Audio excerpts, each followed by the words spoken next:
What's going on, everybody? It's Matt here again from FilterGrade, and today we have a good video for you guys. We are in East Boston and we just went for a little photo walk, and I wanted to do a little review on Ilford SFX 200, which is a black and white film from Ilford, but it's actually an infrared film stock. So I'm not exactly sure what that means, but the reason I picked it up was because I saw, infrared, that sounds cool. So I went ahead and tried it out a few times in the past, and I really liked how it shoots. So I'm going to be using it today, and I don't know, it's a really cool film stock.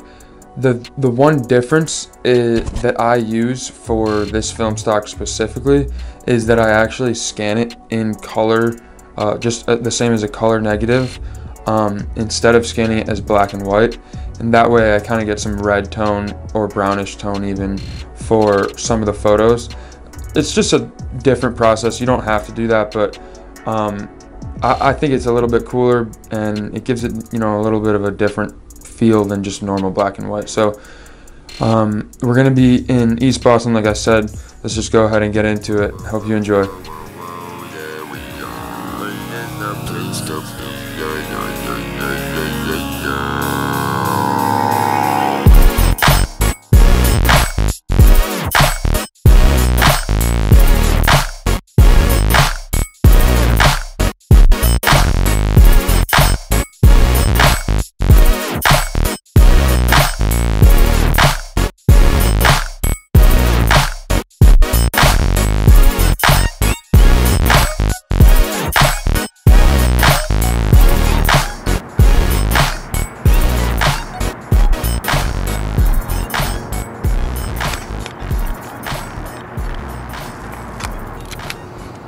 Alright, so we got Ilford SFX 200 loaded in. I'm going to be shooting it at box speed because it's daylight out right now, so I feel like it should be good. If anything, maybe I'll shoot it at like 150 ISO, but we'll just start walking this way and then we'll figure something out.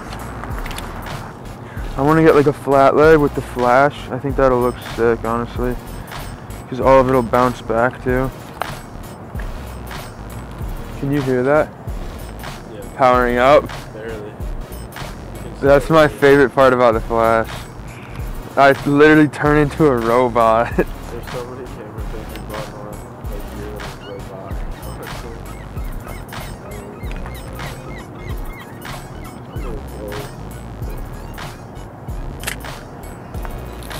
Alright, perfect.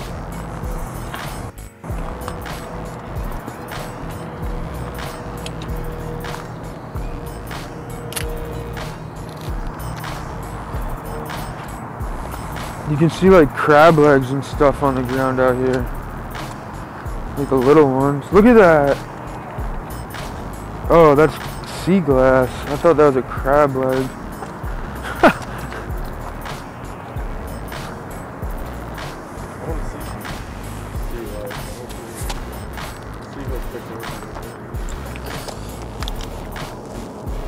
Oh!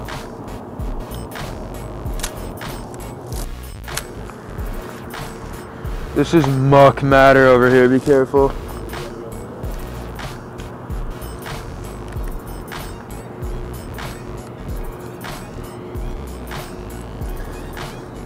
I still haven't gotten to the point where I really know what to do with flash, especially for digital cameras. Or I mean film cameras especially, digital cameras too.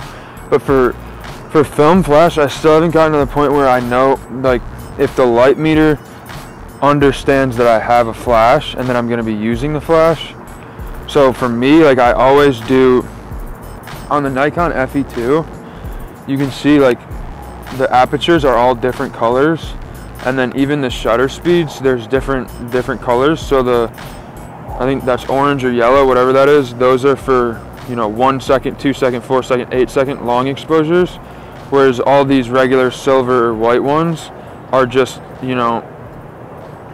half a like 1/2 a second, 1/4 a second, 1/8, all the way up to 1/4 thousandth of a second. But for some reason the 250 is red, and I'm convinced that aperture 8, shutter speed shutter speed at 250, 1/250th of a second is like the perfect combination for flash for this camera, and it's just been my go-to. Like whatever I'm shooting, I'll go with that because it works out. I've tried using like other combinations, and for me, I've gotten some like half exposures, some that are like, you know, way overexposed, and then sometimes the flash just won't go off or won't be fast enough for the shutter speed. So for me, I've always just done at either 8 or 5.6 mixed with 250 shutter speed, and usually it works. So let's just keep. I'm on like frame 2, so I want to make sure it's like actually going and stuff. Let me get the old classic Mookie picture. No, leave your camera there. I want to get the bridge in the back. 3, 2. Too late. All right. I want to get some more. Do you want to keep walking that way? Scheiße.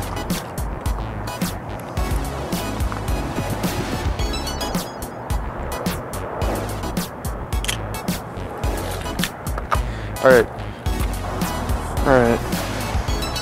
I don't want to get too much of the same like shot, but honestly it's nice. I'm not going to use flash for this.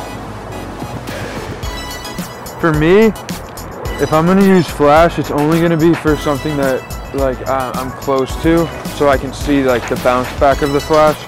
If I have something far away, I've tried using flash before, and I realized like if you shoot flash for something that's like more than 20-30 feet away, you're not going to really notice the fact that you even used a flash. It's just too far away.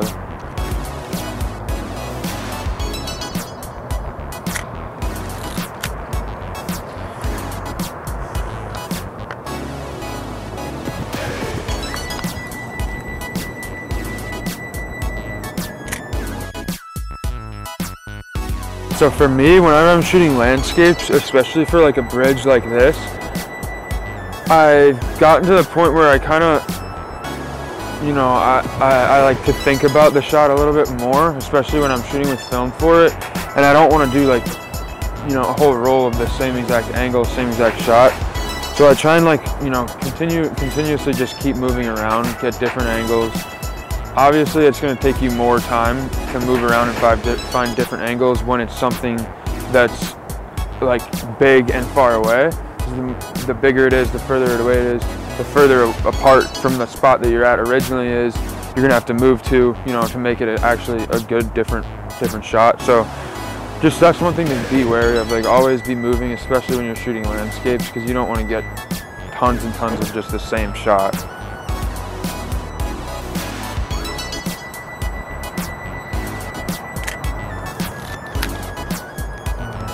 Look at this little thing. I don't know what it's called, but this thing.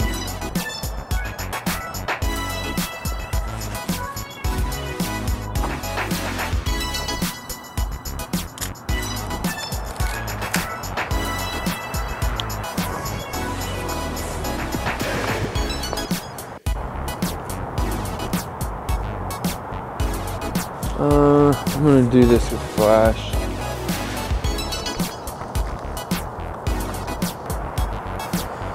Also, don't forget to turn your flash on every time you use it. I always forget and then end up using one more frame than I'd like to.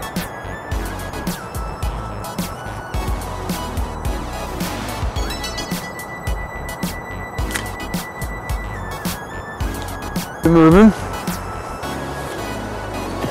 This is actually a pretty neat park. There's like a lot of stuff. The other park we were at earlier didn't have a bridge or any like thing to look at, so I'm happy we came here.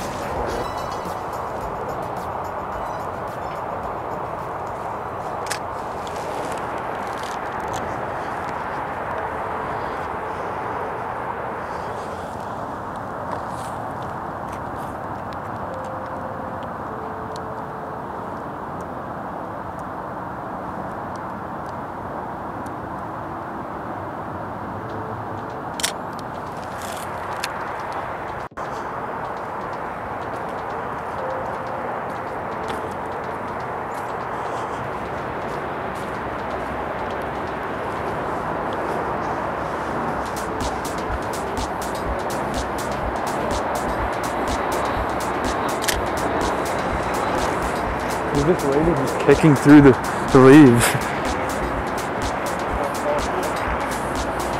Alright, let's try and get as close down there as we can.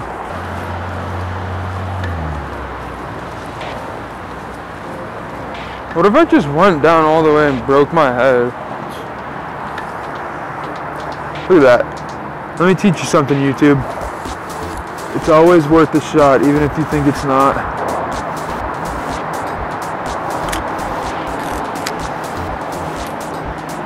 It's always worth a shot, even if you think it's not.